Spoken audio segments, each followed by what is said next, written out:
आवास प्लस 2024 सर्वे का कल एंड हो जाएगा, मतलब 30 अप्रैल को ये समाप्त हो जाएगा और लगभग सभी ग्राम पंचायतों में सर्वे का कार्य खत्म हो चुका है। कोई परिवार हमें नहीं लगता है कि छूटा है, लेकिन छूटा हो भी सकता है। जहाँ पे भेदभाव हुआ है, राजनीति हुई है, वहाँ पे सारे काम हो भी सकते हैं या अन्य कारण भी इसके हो सकते हैं। अब कल के बाद क्या होगा, सत्यापन का काम शुरू होगा। चेकरों की नियुक्ति कर दी गई है।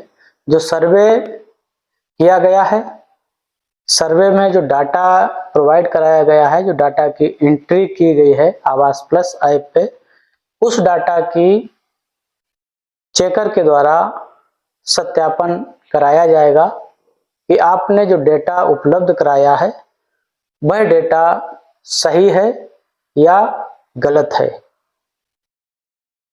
एक तो व्यक्तिगत जानकारी है, वो लगभग सही होगी।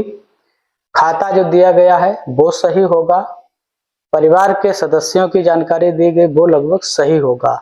अगर कोई चीज छुपाई गई होगी तो वो है परिवार की आय या व्यक्ति की आय। सदस्यों का जब ब्यौरा भरा गया है तो लास्ट में सदस्य की आय भी पूछी गई है, सदस्य काम क्या करता है।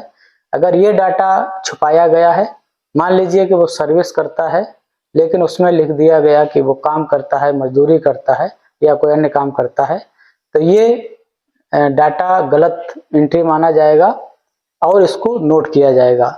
एक जो परिवार से संबंधित जानकारी वाला जिसमें 23 बिंदु थे जो भरे गए थे, जिसके आधार पर पात्रता तय होगी, उसका भी सत्यापन किया जाएगा। जैसे डाटा भरा गया कि जिस मकान में लाभार्थी रह रहा है उसकी दीवारें कच्ची हैं लेकिन मौके पे दीवारें पक्की हैं, छत मौके पर पक्की है और उसमें लिख दिया गया कच्ची है, तो ये डाटा गलत हो जाएगा।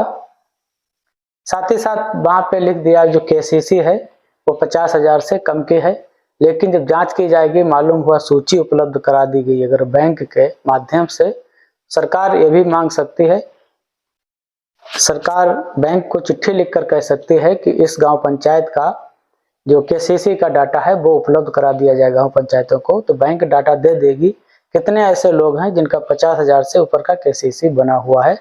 तो अगर ये कम भरा गया है तो ये डाटा चोरी हो गया, डाटा गलत हो गया। उसके बाद आपके पास कोई 3 पहिया 4 पहिया वाहन अगर है और उसमें लिखा है कोई वाहन नहीं है तो ये डाटा चोरी हो गया। जमीन आपके पास 2.5 एकड़ से अधिक है सिंचित भूमि लेकिन उसमें कम दर्शाई गई, 5 एकड़ से अधिक असिंचित भूमि है लेकिन उसमें कम दर्शाई गई। तो ये सारी चीजें हैं। इस तरह से और भी जो मानक हैं उसके आवास के, वो अगर सही से नहीं भरे गए, गलत भर दिए गए हैं, तो चेकर जो है उन सारे बिंदुओं को नोट करेगा। अभी ऐप में वो क्या कर सकते हैं, ये चीज अभी सामने नहीं आई, ये परसों के बाद ही पता चलेगा कि वो किस तरह से संशोधन करेंगे। हार्ड रूप से नोट करेंगे डायरी पे या फिर वो ऐप में ही ऐसी व्यवस्था कर दी गई हो कि जिससे वो टिक कर पाए वहां पे कि ये सूचना गलत भरी गई है।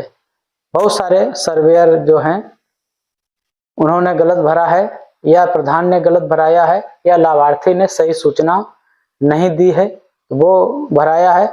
मान लीजिए परिवार की इनकम बहुत ज्यादा है, उसमें कम दर्शा दी गई, खेती ज्यादा है, इनकम कम दर्शा दी गई, तो ऐसे बहुत सारे कारण बनेंगे। तो उन्हीं सारे बिंदुओं पर जो चेकर हैं वो जाएंगे। आपकी फोटो जो अपलोड की गई है, आप रह कहाँ रहे हैं, वो सारी चीजें चेक करेंगे। रहे आप कहीं और रहे, फोटो कहीं और आपने अपलोड कराई है या बनवाना जहाँ चाहते हैं वहाँ कराई है, वो तो एक अलग बात है, लेकिन रहे कहीं दूसरी जगह रहे हैं, अगर फोटो खींचेगी कहीं दूसरी जगह से खिंचवा दी तो ये भी इस तरह का डाटा गलत हो जाएगा। तो ऐसे में बहुत सारे परिवार अपात्र भी निकल सकते हैं।